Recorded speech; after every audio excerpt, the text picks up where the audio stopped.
وقوف عرفہ سے پہلے اس کو مینسز آ جاتے ہیں اور وہ اس کے بعد یعنی وقوف عرفہ کرتی ہے، مزدلفہ کرتی ہے، کینکریاں مارتی، سب کچھ کرتی ہے، طواف کو لیٹ کر لیتی ہے، جیسے حج خواتین مخصوص ایام میں ان کو احکامات بتائے گئے اس کے مطابق کرتی ہے، تو اس صورت کے اندر اس کا حج کے حج اسلام تصور ہوگا وقوف عرفہ سے پہلے تک۔ اگر اس نے وقوف کر لیا ہے نا تو یہ اس کا حج اسلام ہوگا۔ راجح قول یہ ہے، بعض کہتے ہیں کہ نہیں ہوگا، لیکن راجح یہ ہے کہ اس کا حج یہ حج اسلام جو ہے وہ تصور ہوگا۔ تو اس حدیث کے مرفوع اور موقوف ہونے میں اختلاف ہے، اور راجح یہ کہ یہ موقوف ہے۔ وعنہ، اور انہی سے حضرت عبداللہ بن عباس سے روایت فرماتے ہیں سمیعت رسول اللہ، میں نے سنا اللہ کے نبی صلی اللہ علیہ وسلم سے یخطب، آپ خطبہ دے رہے تھے، یقول، آپ فرما رہے تھے، لا یخلون، خلا یخلو سے ہے، لا یخلون، ہرگز بھی علیحدہ نہ، ہرگز بھی اکیلا نہ ہو، تنہا نہ ہو، علیحدگی اختیار نہ کرے، رجل کوئی آدمی، بامرأۃ کسی عورت کے ساتھ، الا مگر، واو حالیہ ہے، اس حال میں کہ ومعہا اس کے ساتھ، ذو محرم، اس کا کوئی محرم، تو محرم کے ساتھ اس کی موجودگی میں اس کے ساتھ علیحدگی اختیار کرے۔ ولا تسافر المرأۃ، اور نہ جو ہے وہ کوئی عورت سفر کرے، الا مگر ما ذی محرم، محرم کے ساتھ۔ فقال رجل، تو ایک آدمی نے کہا، یا رسول اللہ، آپ خطبہ دے رہے تھے تو ایک بندے نے کہا اللہ کے رسول، ان امراتی، بے شک میری بیوی، خرج حاجتن، وہ حج کے لیے نکلی ہے، یعنی اس حال میں کہ وہ حج کے لیے جا رہی ہے۔ وَإِنِّي اُكْتُتِبْتُ،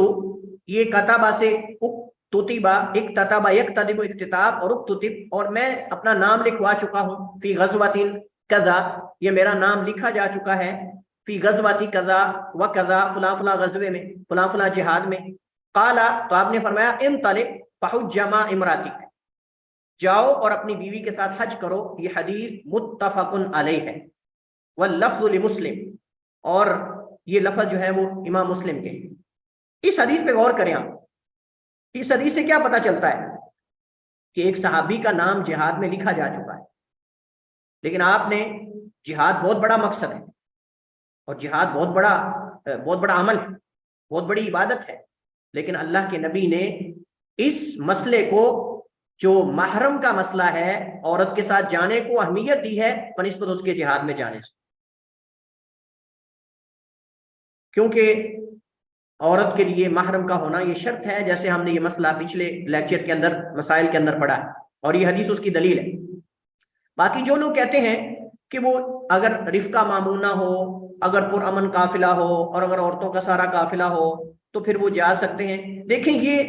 بعض اقوال ہیں، یعنی بعض استدلالات ہیں، لیکن صحیح بات یہ ہے کہ حدیث واضح ہے، اور اس کے اندر آپ نے ایک صحابی کا نام جہاد سے خارج کروا کر اس کو اس کی بیوی کے ساتھ جانے کا حکم دیا ہے۔ حالانکہ یقیناً وہ بھی قافلے کے ساتھ ہی جاری ہوگی، اکیلی تھوڑی جاری ہوگی، وہ بھی تو قافلے کے ساتھ ہی جاری ہوگی، لیکن اس کے باوجود آپ نے اس کو کہا کہ جاؤ اپنی بیوی کے ساتھ حج کرو۔ اس سے پتہ چلتا ہے کہ آپ نے یہ بتایا کہ عورت کے ساتھ محرم کا ہونا ضروری ہے، کیونکہ جو ہے وہ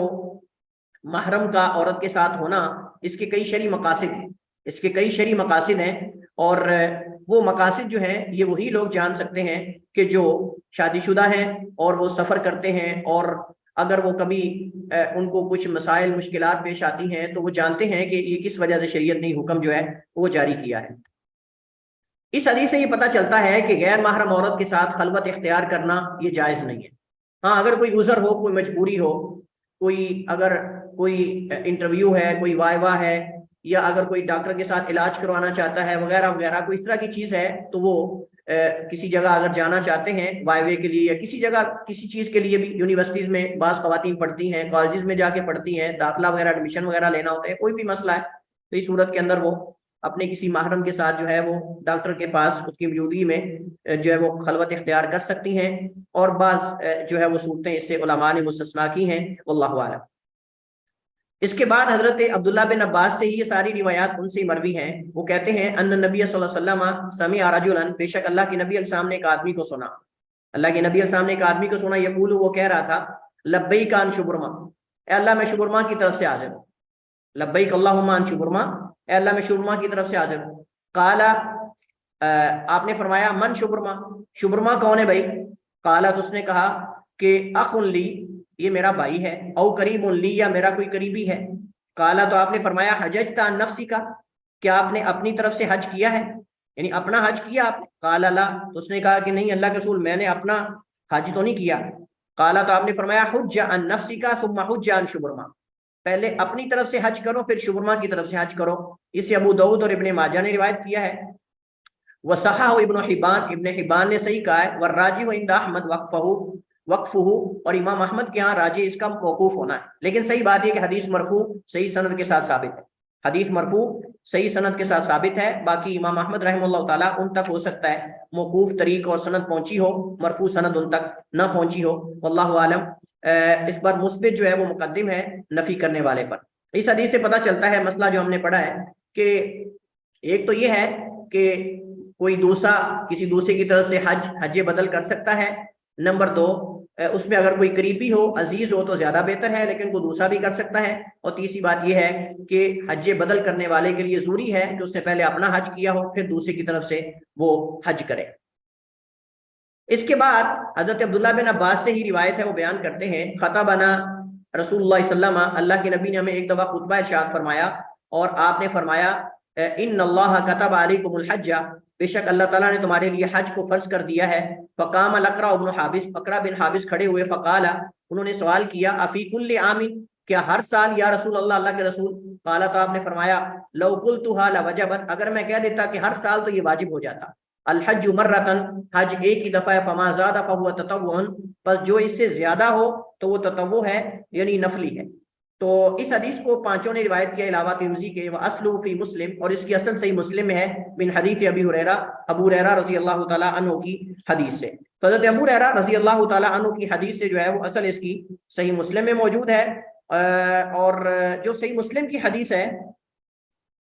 صحیح مسلم کی حدیث، اس میں یہ ہے کہ نبی صاحب نے فرمایا ایھا الناس قد فرض اللہ علیکم الحج فحجوا، بے شک اللہ تعالیٰ نے تمہارے اوپر حج کو فرض کیا لہذا حج کرو. فقال رجل، تو ایک آدمی نے کہا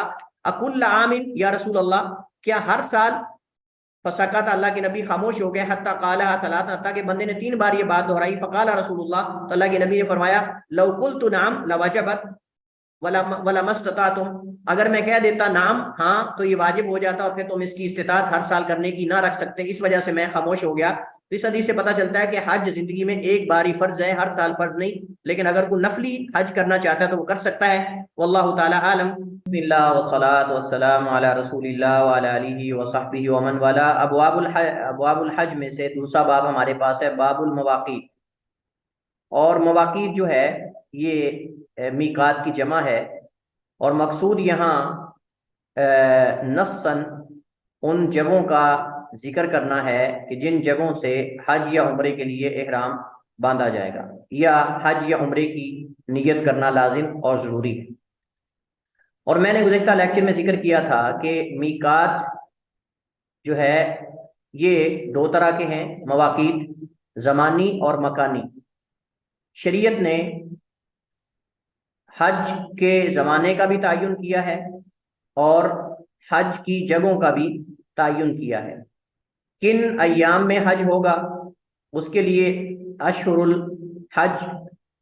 معروف ہیں، شوال، ذی القعدہ اور ذو الحجہ کے پہلے 10 دن جمہور علماء کے نزدیک اور بعض علماء کے نزدیک مکمل ذو الحجہ. لیکن صحیح بات یہ ہے کہ ذو الحجہ کے پہلے 10 دن اور شوال اور ذی القعدہ یہ حج کے مہینے شمار ہوتے ہیں. یہ مواقیت زمانی ہے. مواقیت مکانی جو ہم احادیث پڑھنے جا رہے ہیں ان میں وہ جگہیں اور مقامات ہیں جن جگہوں سے حج یا عمرے کی نیت سے جو ہے وہ بیت اللہ کا قصد اور ارادہ یا اس عبادت کے لیے جایا جاتا ہے. گزشتہ لیکچر میں نے ذکر کیا تھا کہ 4 مواقیت ایک حدیث میں ہیں اور 5واں جو ہے وہ ایک دوسری حدیث میں ذات و عرق جو کہ اہل عراق کے لیے جو ہے وہ متعین ہے. اس حدیث پہ انشاءاللہ ہم گفتگو کریں گے کہ کیا وہ رسول اللہ صلی اللہ علیہ وسلم کی طرف سے ہے یا امیر المومنین حضرت عمر بن خطاب رضی اللہ تعالیٰ عنہ کی طرف سے ہے. وہ آگے حدیث آ رہی ہے. حضرت عبداللہ بن عباس سے روایت ہے، وہ بیان کرتے ہیں کہ بے شک رسول اللہ صلی اللہ علیہ وسلم نے وقت اہل المدینہ تھی، آپ نے مقرر کیا اہل مدینہ کے لیے ذوالحلیفہ. یہ حلفاء کی تصغیر ہے، حلیفہ حلفاء کی تصغیر ہے. اور کہا جاتا ہے کہ حلیفہ جو ہے یہ ایک پودا تھا جو ذوالحلیفہ نامی جگہ پر موجود تھا. اور اس پودے کے ساتھ مناسبت کی وجہ سے اس مقام کو ذوالحلیفہ کہا گیا، ذوالحلیفہ اور ذوالحلیفہ۔ اور موجودہ نام جو اس کا ہے وہ ابیار علی ہے، ابیار علی۔ وہاں کنویں کافی سارے ہیں، وہاں سے پانی جو ہے وہ مدینہ میں منتقل کیا جاتا ہے۔ البتہ بعض روافظ کی طرف سے، بعض جسے لوگوں کی طرف سے مبالغہ آرائی بھی ہے، کہتے ہیں کہ اس ابیار علی ان کو اس وجہ سے کہا جاتا ہے چونکہ حضرت علی نے جنوں کے ساتھ وہاں لڑائی کی تھی، حضرت علی نے وہاں جنوں کے ساتھ جو ہے وہ لڑائی کی تھی۔ اس طرح کی جو ہے وہ باطل قسم کے افکار اور نظریات جو ہیں وہ پھیلائے جاتے ہیں۔ صحیح بات یہ ہے کہ وہاں کنویں ہیں اور ان کنووں کی وجہ سے ان کو ابیار علی کا نام دیا گیا ہے۔ اور میں نے اس دن بھی ذکر کیا تھا کہ ذوالحلیفہ جو ہے یہ مکہ سے سب سے دور میقات ہے، مکہ سے سب سے دور میقات ہے ذوالحلیفہ۔ ولی اہل شامی اور اہل شام کے لیے، ولی اہل شامی اور اہل شام کے لیے، اور یہ جو ہے وہ شمال کی جانب سے، مکہ کی شمال جانب سے جو نہر فرات ہے وہاں سے لے کر یہ ایک پورا جزیرہ ہے جس کے اندر کئی ممالک آتے ہیں، اس میں سیریا ہے، لبنان ہے، اور اسی طرح جو ہے وہ اردن اور فلسطین۔ سیریا، لبنان، اردن اور فلسطین، یہ سارے علاقے قدیم شام میں آتے ہیں، یہ سارے علاقے قدیم شام میں آتے ہیں جو سیدنا عمر بن خطاب رضی اللہ عنہ کے دور خلافت میں فتح ہوئے تھے مکمل سارے۔ البتہ ان فتوحات کا آغاز حضرت ابوبکر صدیق کے دور خلافت میں آخری ان کے جو ہے وہ ایام میں ہو چکا تھا۔ والی اہل شامی اور اہل شام کے لیے الجحفہ، جحفہ نامی مقام ہے، یہ مکہ اور مدینہ کے درمیان ایک راستہ ہے، یہ مکہ اور مدینہ کے درمیان ایک راستہ ہے۔ اور یہ جو جحفہ ہے یہ تقریباً ایک 15 کلومیٹر کے فاصلے پر رابغ نامی ایک شہر ہے، اس رابغ کے 15 کلومیٹر کے فاصلے پر ہے، اس کے قریب ہے، اور مکہ سے تقریباً 186 کلومیٹر 186 کلومیٹر کا اس کا فاصلہ ہے مکہ سے۔ اور یہاں ایک میقات ہے جس میقات کا نام ہے میقات جحفہ، مسجد کا نام ہے مسجد میقات جحفہ۔ وہاں مسجد ایک موجود ہے جو کہ جو ہے وہ 1406 ہجری میں شاید جو ہے وہ بنائی گئی ہے۔ تو بہرحال یہ میقات جحفہ کا جو ہے یہ مکہ اور مدینہ کے درمیان آتا ہے، اور یہ اہل شام کے لیے میقات متعین کیا گیا ہے۔ والی اہل نجدی اور اہل نجد کے لیے کرنے منازل ہے۔ اہل نجد کون ہے؟ اہل نجد جو ہے یہ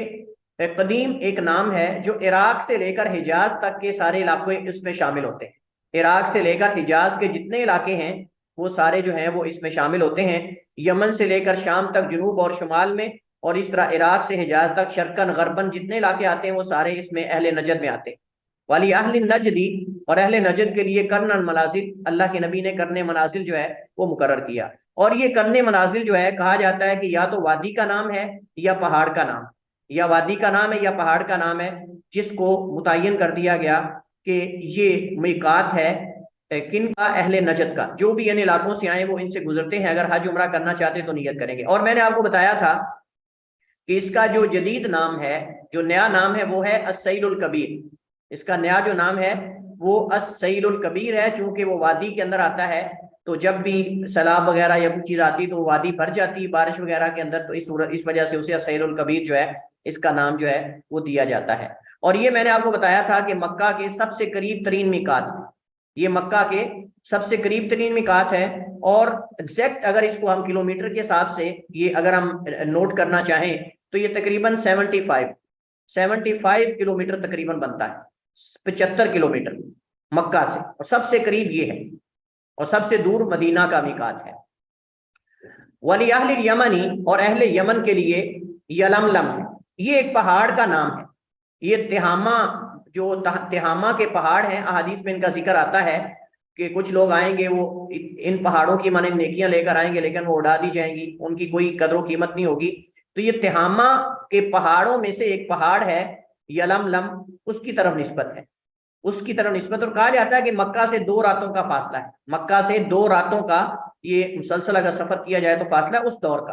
اور اس وقت اس کا نام سعدیہ ہے، اس وقت اس کا نام سعدیہ یا سعدیہ اس کا نام ہے، اور یہ کنواں ہے، سعدیہ یا سعدیہ ایک کنواں ہے، اس کی طرف یہ منسوب زیادہ مشہور ہے۔ فرمایا ہن لہن، یہ ہیں لہن ان کے لیے، مطلب کہ یہ مواقیت ان شہر والوں کے لیے یا ان شہروں کے لیے ہے، ولیمن اتا علیہن، اور جو ان سے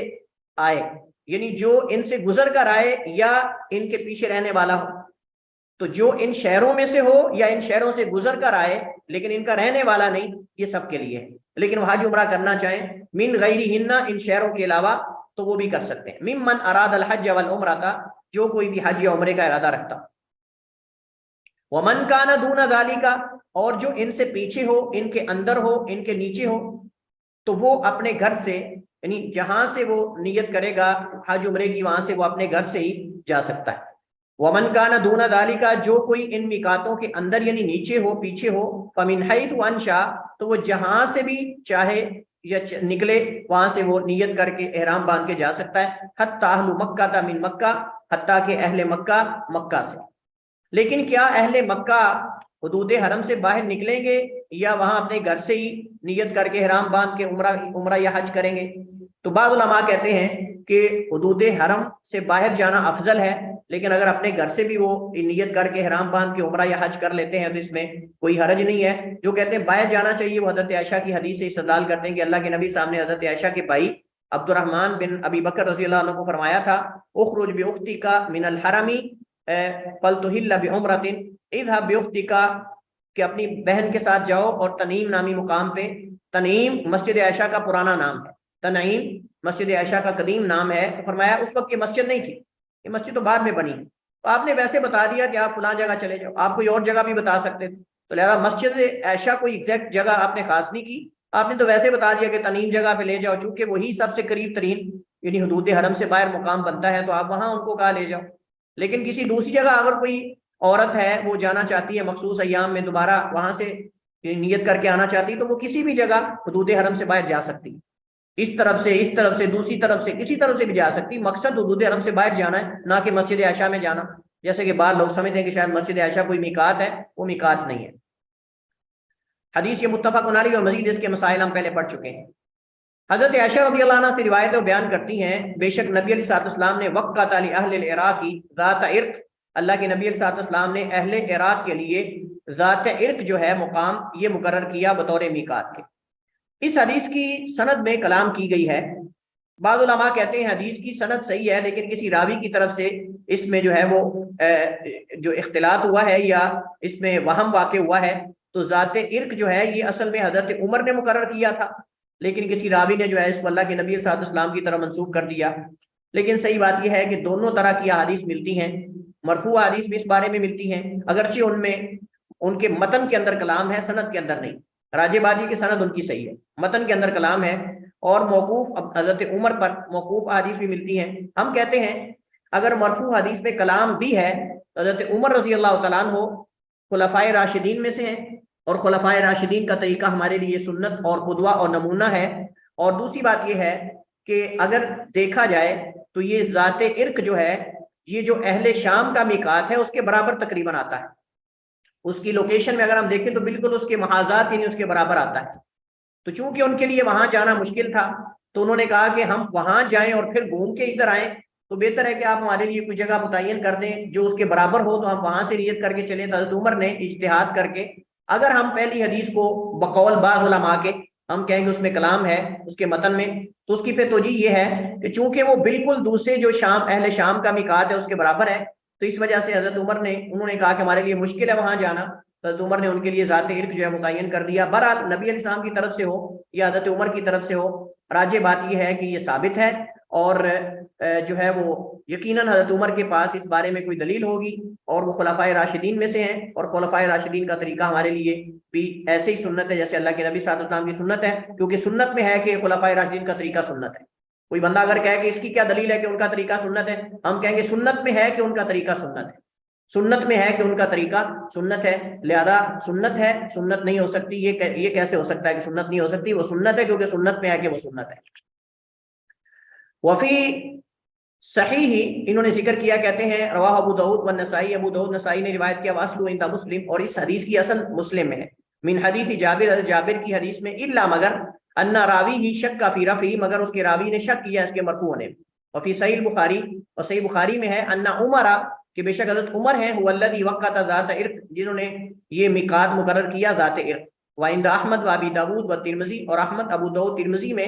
ان کے ہاں عبداللہ بن عباس سے ہے کہ بے شک نبی علیہ الصلوۃ والسلام نے وقت لاہل المشرقی، پورے اہل مشرق کے لیے اللہ کے نبی نے عقیق جو ہے یہ جگہ جو ہے متعین کی، اور یہ وادی ہے جو وہاں موجود ہے، عقیق کہہ لیں یا اس کو ذات عرق کہہ لیں، تقریباً یہ ایک ہی جگہ کا نام ہے. اس کو عقیق وادی ہے، ایک وادی مدینہ میں ہے اور ایک مکہ کے قریب پیچھے جو ہے وہ واقع ہے عقیق نامی وادی، تو اس میں اس کا ذکر ہے.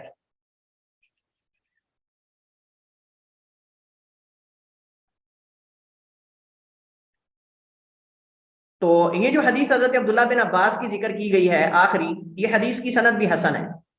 اس حدیث کی سند بھی جو ہے وہ حسن ہے. تو اس میں جو میں نے وادی عقیق کا ذکر کیا، یہ مکہ سے تقریباً 120 کلومیٹر کے فاصلے پر، 120 کلومیٹر کے فاصلے پر مشرقی جانب یہ واقع ہے. چلیے جی، اس کے بعد ہمارے پاس حضرت عائشہ رضی اللہ تعالیٰ عنہ کی حدیث ہے، باب وجوب الاحرامی و صفت. یہ باب ہے احرام کے وجوب کے بارے میں اور اس کی صفت کے بارے میں، کہ احرام جو ہے وہ واجب ہے، احرام سے مراد نیت ہے، اور اس کا طریقہ کیا ہے، اس کی صفت کیا ہے، اس کے بارے میں یہ باب ہے. ان عائشہ، حضرت عائشہ رضی اللہ تعالی عنہا روایت فرماتی ہیں، قالت، انہوں نے کہا، خرجنا مع رسول اللہ صلی اللہ علیہ وسلم، ہم نکلے اللہ کے نبی علیہ الصلوۃ والسلام کے ساتھ، عام حجۃ الوداع، حجۃ الوداع کے ساتھ. فمنا، بس ہم میں سے تھے کوئی، من احل بعمرۃ، جس نے عمرے کا جو ہے وہ تلبیہ کہا. احل یحل کا معنی تھا تلبیہ کہنا. ومنا من احل بحج وعمرۃ، ہم میں سے کچھ ایسے تھے جنہوں نے حج اور عمرے دونوں کا تلبیہ کہا. ومنا من احل بحج، اور کچھ ایسے جنہوں نے صرف حج کا تلبیہ کہا، یعنی کچھ ایسے تھے جنہوں نے صرف عمرے کا، مراد حج تمتع. ومنا من احل بحج وعمرۃ، حج قران. ومنا من احل بحج، جنہوں نے صرف حج کا، حج افراد. تینوں طرح کے حج نبی علیہ السلام کے ساتھ صحابہ نے کیے، لہذا تینوں طرح کا حج کرنا یہ درست ہے اور جائز ہے، حسب حال جو کوئی جس کے لیے آسان ہو وہ کر سکتا ہے. اگر کسی کے پاس جو ہے وہ قربانی دینا اس کے لیے مشکل ہے تو وہ حج افراد کر لے. اسی طرح اگر کسی کے پاس ٹائم کم ہے اور وہ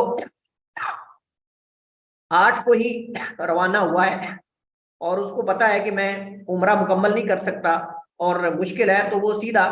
جو ہے وہ طواف قدوم کر کے سیدھا وہ حج میں شامل ہو جائے، اس کے لیے مکمل عمرہ کرنا جو ہے وہ لازم نہیں. تو یہ حالات کے مطابق ہے، لیکن افضل جیسے ہم نے کہا کہ حج تمتع ہے، افضل جو ہے وہ حج تمتع ہے، کیونکہ اللہ کے نبی صلی اللہ علیہ وسلم نے فرمایا کہ اگر میں قربانیاں ساتھ نہ لے کے گیا ہوتا تو میں بھی حج تمتع کرتا، تو میں یعنی عمرہ کر کے حلال ہو جاتا. وَأَحَلَّ رسول اللہ صلی اللہ علیہ وسلم بِالْحَجِّ، اور اللہ کے نبی علیہ الصلوۃ والسلام نے حج کے لیے جو ہے وہ آپ نے تلبیہ کہا. فَأَمَّا مَنْ أَحَلَّ بِعُمْرَةٍ، جس نے عمرے کے لیے تلبیہ کہا، فَحَلَّ عِنْدَ قُدُومِهِ، تو وہ حلال ہو گیا جب وہ مکہ پہنچا، یعنی طواف قدوم کے بعد طواف قدوم کیا، اس نے عمرہ مکمل کیا. وَأَمَّا مَنْ أَحَلَّ بِحَجٍّ، اور جس نے حج کے لیے تلبیہ کہا، او جمع بین الحج والعمرہ، یا اس نے حج عمرہ دونوں کو جمع کیا، فلم یحلوا، تو وہ حلال نہیں ہوئے، حتی کان یوم النحر، حتی کہ یوم النحر آ گیا. تو حضرت عائشہ رضی اللہ عنہ کا یہ کہنا کہ اللہ کے نبی نے حج کا تلبیہ کہا، یعنی حج اور عمرے کا، کیونکہ آپ قربانی لے کر گئے تھے اور آپ نے حج قران کیا تھا اور آپ نے تمنا کی تھی کہ میں قربانی اگر ساتھ کاش نہ لے کے آیا ہوتا تو میں حج تمتع کرتا. لیکن حضرت عائشہ حج کو یہاں ذکر کر رہی ہیں، تو حج سے مراد یہاں حج قران ہے. فلم یحل، چونکہ وہ بھی حج افراد کی طرح ہی آخر تک چلے گا، درمیان میں احرام نہیں کھولے گا، شاید اس وجہ سے انہوں نے اس کو حج کا جو ہے وہ نام دے دیا. تو ان لوگوں نے احرام نہیں کھولا، صرف جنہوں نے عمرہ کرنا تھا حج تمتع والوں نے، انہوں نے کھول دیا. لیکن آپ نے اور دیگر صحابہ کرام نے جنہوں نے حج افراد یا حج قران کرنا تھا، انہوں نے فلم یحل، انہوں نے حلال نہیں ہوئے، مطلب یہ کہ وہ احرام میں رہے، حتی کان یوم النحر، حتی کہ یوم النحر آ گیا، اور یوم النحر کو انہوں نے جو ہے وہ جو کام کرنے والے تھے وہ کر کے جو ہے وہ حلال ہو گئے. اور ہم نے کہا کہ اس میں دو حلال ہوتے ہیں، ایک تحلل اصغر ہے اور ایک تحلل اکبر ہے. تحلل اصغر سے مراد یہ ہے کہ انسان جو ہے 4 کاموں میں سے ایک کر لے تو وہ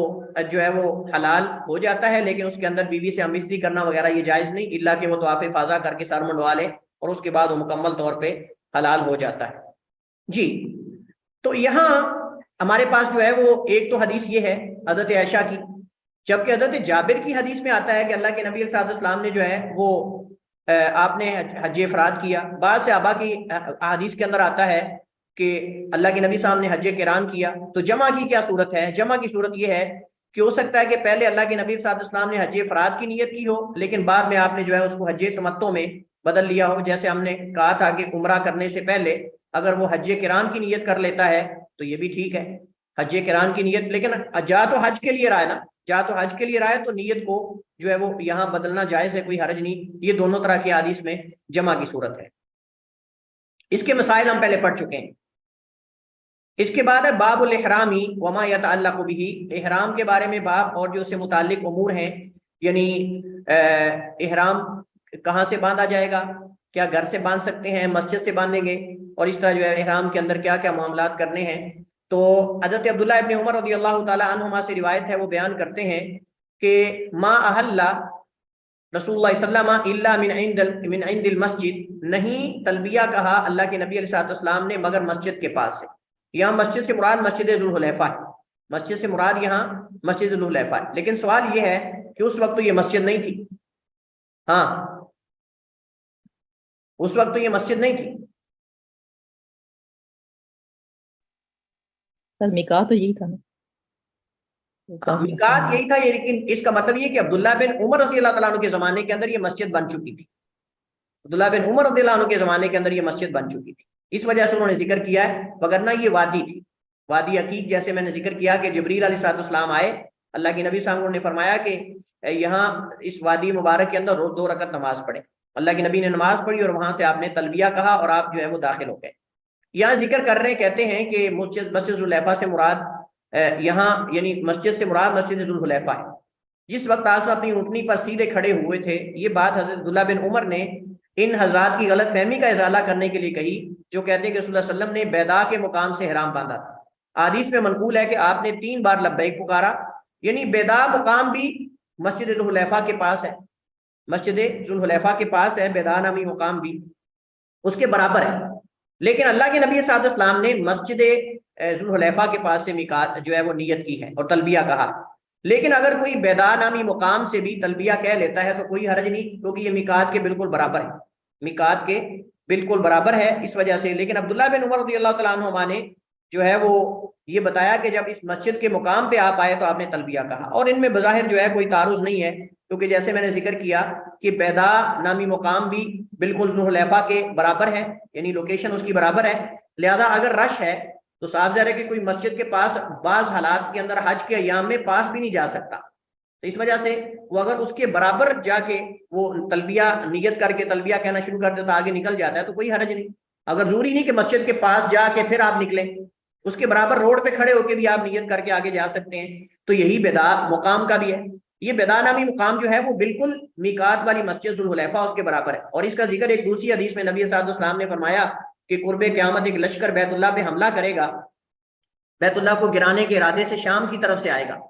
لیکن بیدا نامی مقام پہ جب یہ لشکر پہنچے گا تو بیدا اور مکہ کے درمیان اس کو دنسا دیا جائے گا. اتنا بڑا لشکر ہوگا کہ اس لشکر کے اندر باقاعدہ بازار ہوگا. آپ اندازہ کریں اس لشکر کے اندر جو بیت اللہ کو گرانے کے ارادے سے آئے گا شام سے، اس کے اندر بازار ہوگا، پورے شاپنگ سینٹر ہوں گے، مطلب دکانیں ہوں گی.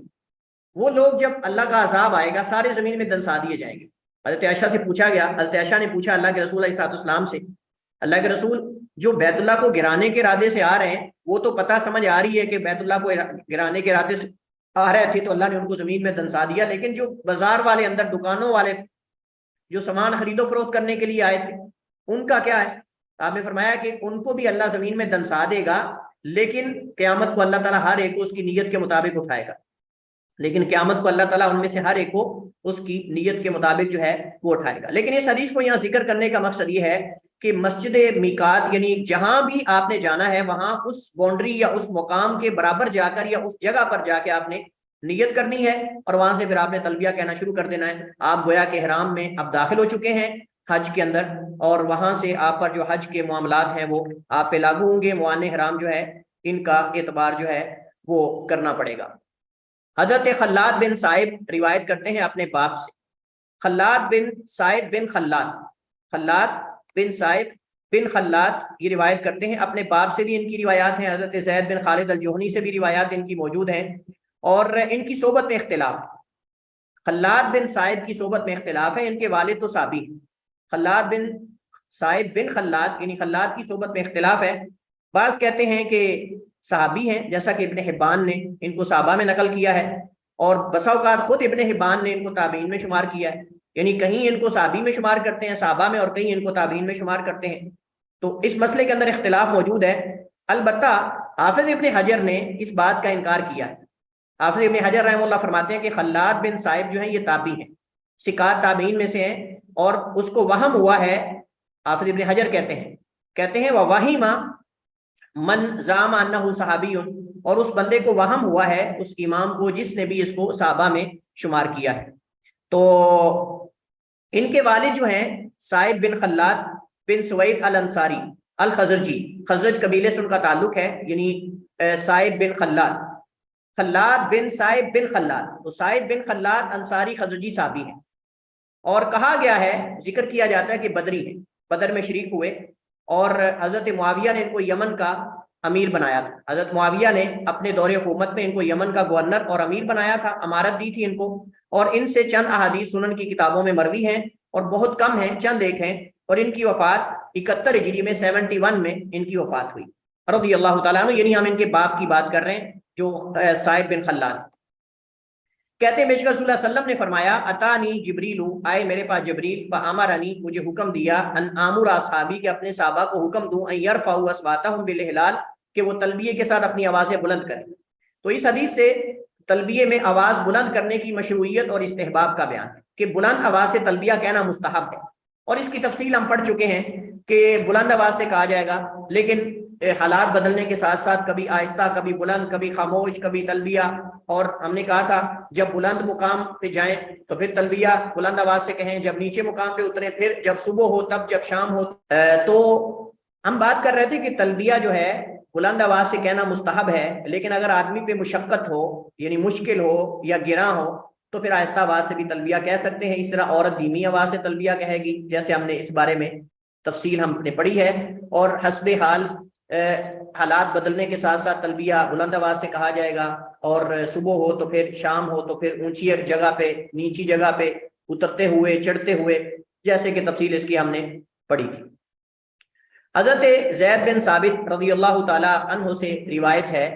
وہ بیان کرتے ہیں کہ ان نبی صلی اللہ علیہ وسلم، بے شک نبی علیہ السلام نے تجرد لإحلالی، آپ صلی اللہ علیہ وسلم نے کپڑے اتارے، لإحلالی ہی تلبیہ کہنے کے لیے، وقت اصل، اور آپ نے غسل کیا، یعنی اللہ کے نبی صلی اللہ علیہ وسلم نے